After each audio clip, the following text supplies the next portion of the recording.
Good afternoon.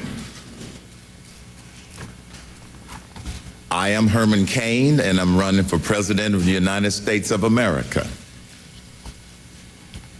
I normally don't have notes, but in this case, I wanted to make sure that I didn't miss any points that I needed to cover today. Secondly, I chose to address these accusations directly rather than try to do it through a series of continuous statements or spokespeople, because that's the person Herman Cain is to take my message directly to the people. With respect to the most recent accusation, I have never acted inappropriately with anyone, period. I saw Ms. Allred and her client yesterday in that news conference for the very first time. As I sat in my hotel room with a couple of my staff members, as they got to the microphone, my first response in my mind and reaction was, I don't even know who this woman is. Secondly, I didn't recognize the name at all. The time that she referenced was during the time that I was the CEO and president of the National Restaurant Association. It's headquartered in Washington, D.C., where about 150 workers work, and we have about 150 people in Chicago, where she said she worked for our educational foundation. I tried to remember if I recognized her, and I didn't. I tried to remember if I remembered that name, and I didn't. The charges and the accusations I absolutely reject. They simply didn't happen. They simply did not happen. You know, for decades, the American people have wanted a businessman in the White House and not just another politician. Because for decades, all that the politicians have been doing is just kicking the can down the road, trim a little bit here, trim a little bit there, when America's biggest problems simply got worse. Well, a businessman by the name of Herman Cain stepped forward. Here I am. But I know from the American people that I have talked with and I have spoken with over the past several months, we are not going to allow Washington or politics to deny me the opportunity to represent this great nation. And as far as these accusations causing me to back off and maybe withdraw from this presidential primary race, ain't gonna happen. Because I'm doing this for the American people and for the children and the grandchildren. And I will not be deterred by false, anonymous, incorrect accusations. America believes that Washington is broken. America believes that our system of getting elected is broken.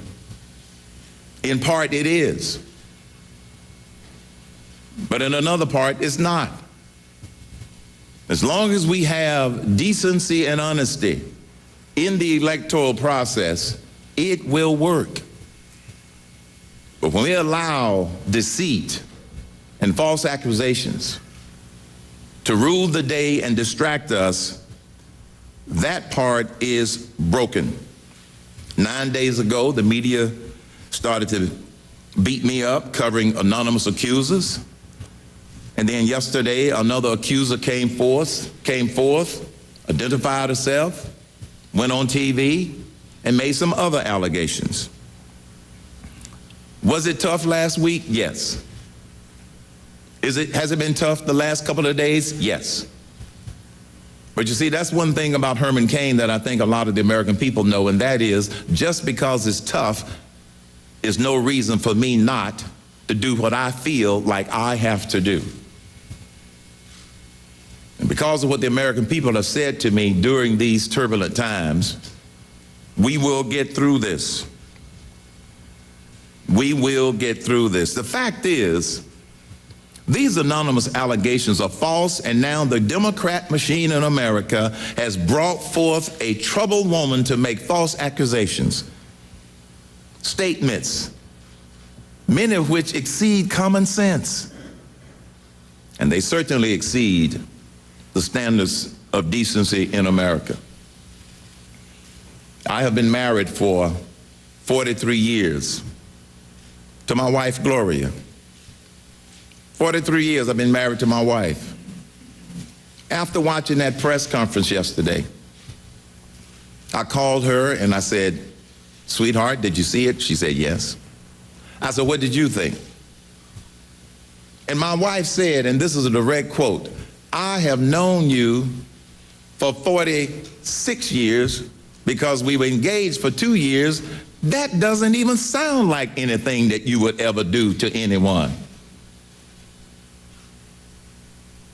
Sexual harassment accusations are serious, and respect for women and all people that I have worked with or people that have worked for me over the years has been a top priority with respect to me. Now, my family fully supports my candidacy, and they know the man that I am. They've been with me all of their lives, my kids. They know who I am. They know the man that I am. However, I ask that the media not drag my family into this. They're not running for president. Some members of your profession have even stalked my family members, calling members of my family and extended family members. I ask you as professionals to direct your questions, your criticisms toward me, not my family. My reputation is something that I've worked over 40 years to build up. I have managed many entities, many companies. I have managed organizations with thousands and thousands and thousands of employees. And now that I'm running for the highest office in the land, accusation after accusation, some anonymous, some not so anonymous, are now coming to light. This is not a surprise. It was expected. But I will vigorously defend my reputation because I will not allow false accusations to compromise or in any way shed badly on my character and my integrity. And this is why I've decided to address these issues directly and forthrightly. I will repeat, I have never acted inappropriately with anyone, period. And these accusations that were revealed yesterday simply did not happen. We are going to take some questions. J.D. Gordon, my communications vice president, we will take a few questions. When you ask your question, please state your name and your media agency, please. And please use the microphone. Mr. Cain, Steve Futterman with CBS News.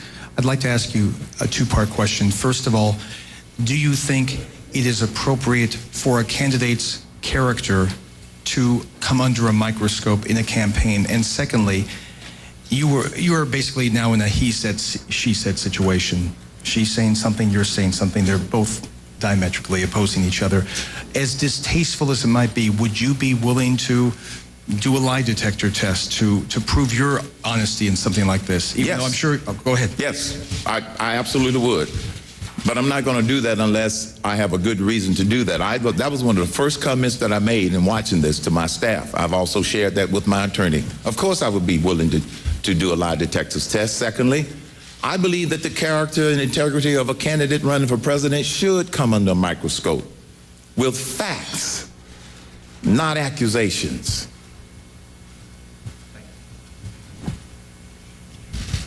Tim Gaynor, Reuters News Agency. Mr. Cain, an Ipsos Reuters poll released this afternoon showed that 40% of Republican voters view you less favorably after seeing Monday's accusations from Sharon Bialek. Given that reaction, how can you convince non-supporters to vote for you? Well, first of all, you don't need 100% of the voters, you need 51%. It is natural that some voters will be turned off by the mere mention of the accusations. That's normal and that's expected. And all you have to do is to look at campaigns historically, and you are able to identify those situations where some members of the public, some of the voting electorate, are going to be influenced by the court of public opinion in formulating their impression. But the good news for me in my campaign is that most of my supporters have not reacted to this in terms of belief. Many of them have expressed their outpouring support for the fact that these incidents simply did not happen. So rebuilding the trust on the part of some people, yes, that would be a challenge. But I want to continue to represent those that have chosen to support me and those that are willing to look at the facts and not hearsay. Hi, Mr. Cain. It's Robin Abkarian from the LA Times. Yesterday, you called these charges insignificant stuff. I think everyone who's ever worked in a restaurant environment knows that sexual harassment can be very commonplace. My question to you is, do you believe sexual harassment is real? Have you ever seen it? What did you see? And how did you deal with it? Let me reiterate that sexual harassment is a very serious charge. In no way have I tried to minimize sexual harassment in the workplace.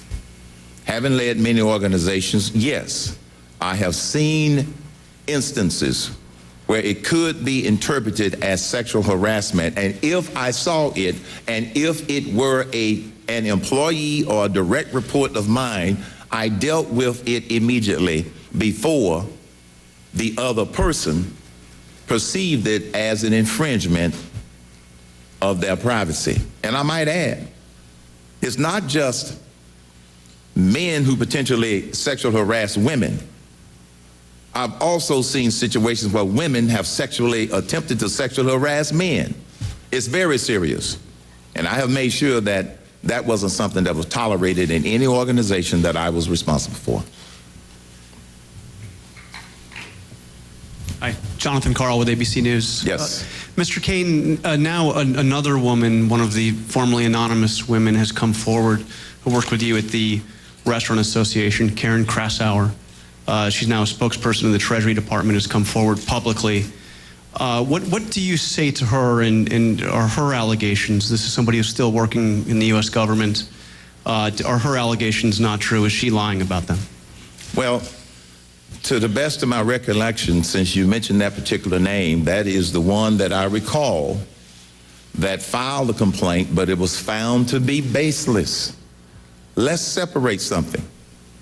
The accusations were made of sexual harassment. They were found baseless. There was no legal settlement.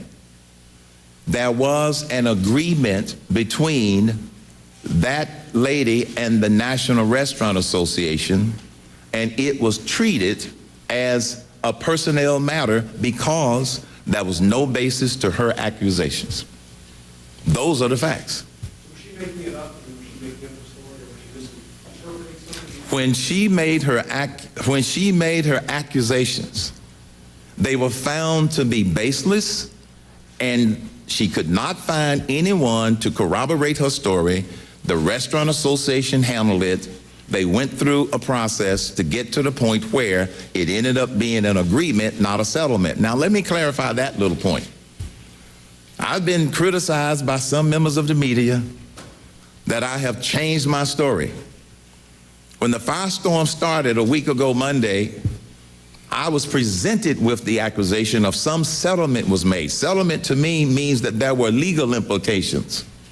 Later during that same day, I then recalled, after all those years, that there was an agreement. That's what businesses sign with employees who are departing the company. They call it an agreement. Settlement implies legal implications. All of the potential legal implications or ramifications or accusations were found to be baseless. Andrew Morse, the Wall Street Journal. Still, Mr. Cain, there are now a total of 4 women who have accused you of some form of sexual harassment. How do you explain that? Are they making it up? Is that plausible? Can you explain where you think this is coming from? Thank you. Well, I happen to think where it's coming from is that some people don't want to see Herman Cain get the Republican nomination, and some people don't want Herman Cain to become president of the United States of America. As you know, when you run for the highest office in the land, there are going to be some accusations that are going to come out of the woodwork. They're going to come from anywhere. And I have said this before. There will probably be others, not because I am aware of any, but because the machine to keep a businessman out of the White House is going to be relentless. And if they continue to come, I will continue to respond. I can't answer why the ones that have already made these anonymous accusations and one that was, put their face on TV, started a media campaign to basically try and slander my integrity and my character. I can't tell you what their motivation is other than is to stop Herman Cain.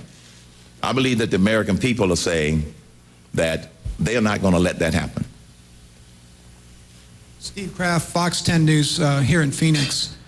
Mitt Romney has been quoted as saying he finds these accusations to be disturbing.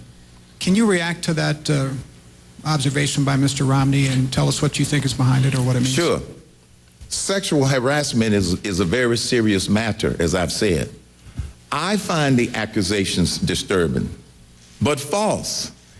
I don't believe Governor Romney was saying that he thought I was guilty of any of these accusations, but yes, they're disturbing because they distract me from taking our message to the American people, talking about solutions. They distract from the whole Republican primary process. So he's right, but I don't think he was saying that I was disturbing because I've been accused. I believe what he was saying, because I know Mitt Romney and his integrity, that he was referring to the fact that it's disturbing that these accusations that are not factually based are disturbing to this process. Mr. Cain, Lee Ross with Fox News. You've made several mentions of the machine, the Democratic machine. Who are these people? Who is involved in this? Is it a conspiracy? I cannot say that it is a conspiracy. We do not have definitive factual proof. We can only look at some coincidences to suggest it, that maybe someone is deliberately behind this. So we have not been able to make any determination to point any fingers or place any blame on anybody at this point. When we step back and look at the fact that there's no facts, no factual evidence to back these up, we can only infer that someone is trying to basically wreck my character and, like the other gentleman alluded to, plant doubt in the minds of a lot of the people who are going to go to the polls and vote. Mr. Cain, Andrew Rafferty, NBC News. I'm just curious, what role do you think Sharon Bialik's past financial troubles play in her allegations against you? She claims that her past financial situation, the number of civil lawsuits she's been involved in, she claims that it does not play a role in her coming forward. I can't respond any further than that. That's her claim, but from a common sense standpoint, one would have to ask if, in fact, that might not have been a motivation for her being subjected to this. Hi, Mr. Cain. Tracy Timur with CNN. In terms of the other case that was found baseless from that accuser, who found it to be baseless, and if so, why was she paid tens of thousands of dollars? Well, I'm not sure of the tens of thousands of dollars figure that you're referring to, so I'm not going to get caught in that trap. It was negotiations between, I'm only referring to the one lady that actually filed charges, okay? That's the only one I can respond to. She got an attorney, and she and her attorney negotiated and talked with the attorney for the National Restaurant Association. I can't even remember if we got outside counsel in this case. I think we probably did. So it was a situation where they worked back and forth, and they came to the conclusion that it should end with some sort of personnel separation agreement.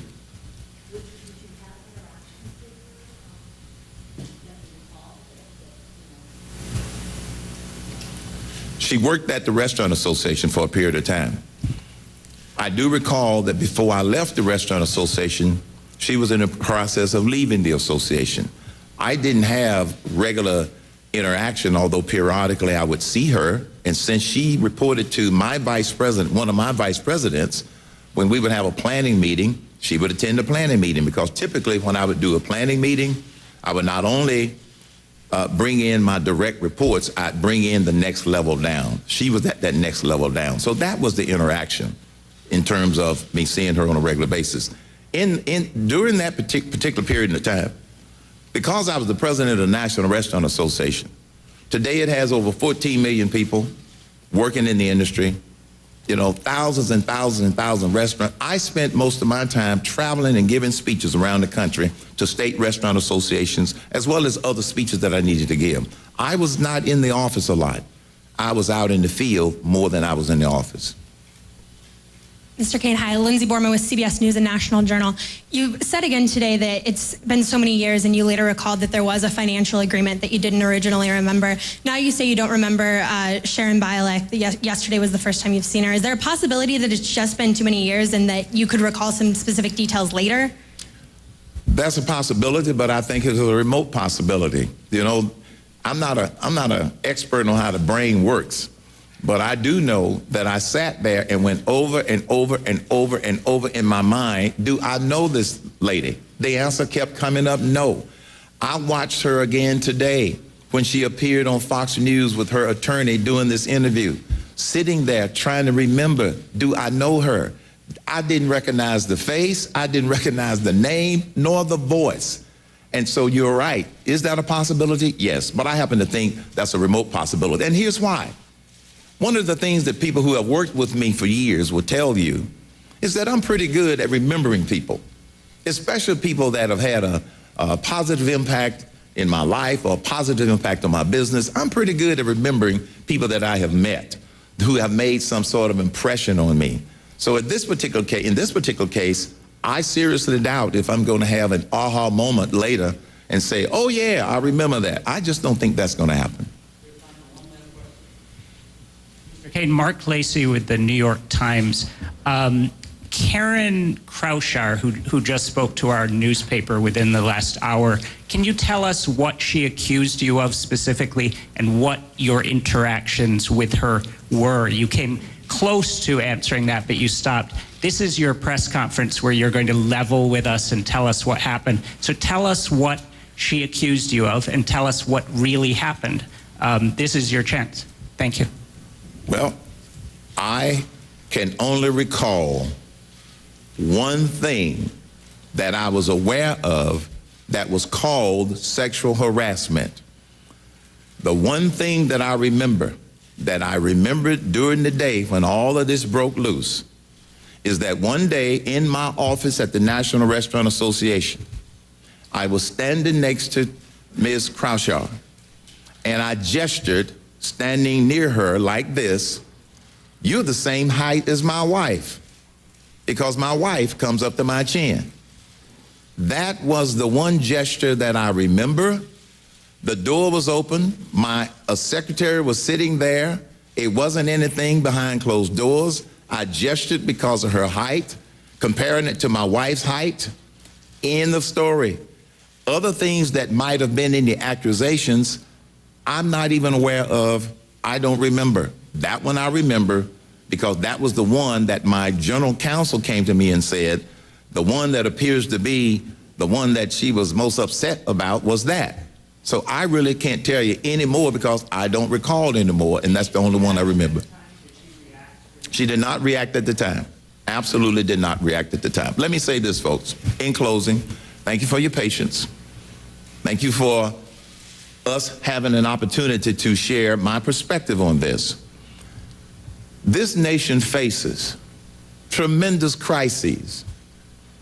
I would hope that we could get back to sharing with the American people solutions to the problems that we face.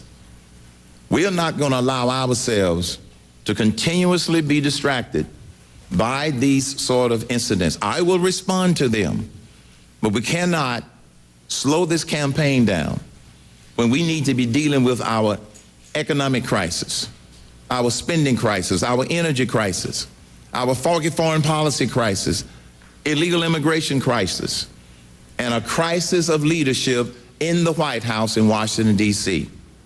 That's what I'm going to continue to focus on behalf of the American people, not for me, but for the grandkids. Thank you all very much for your attendance. Ready?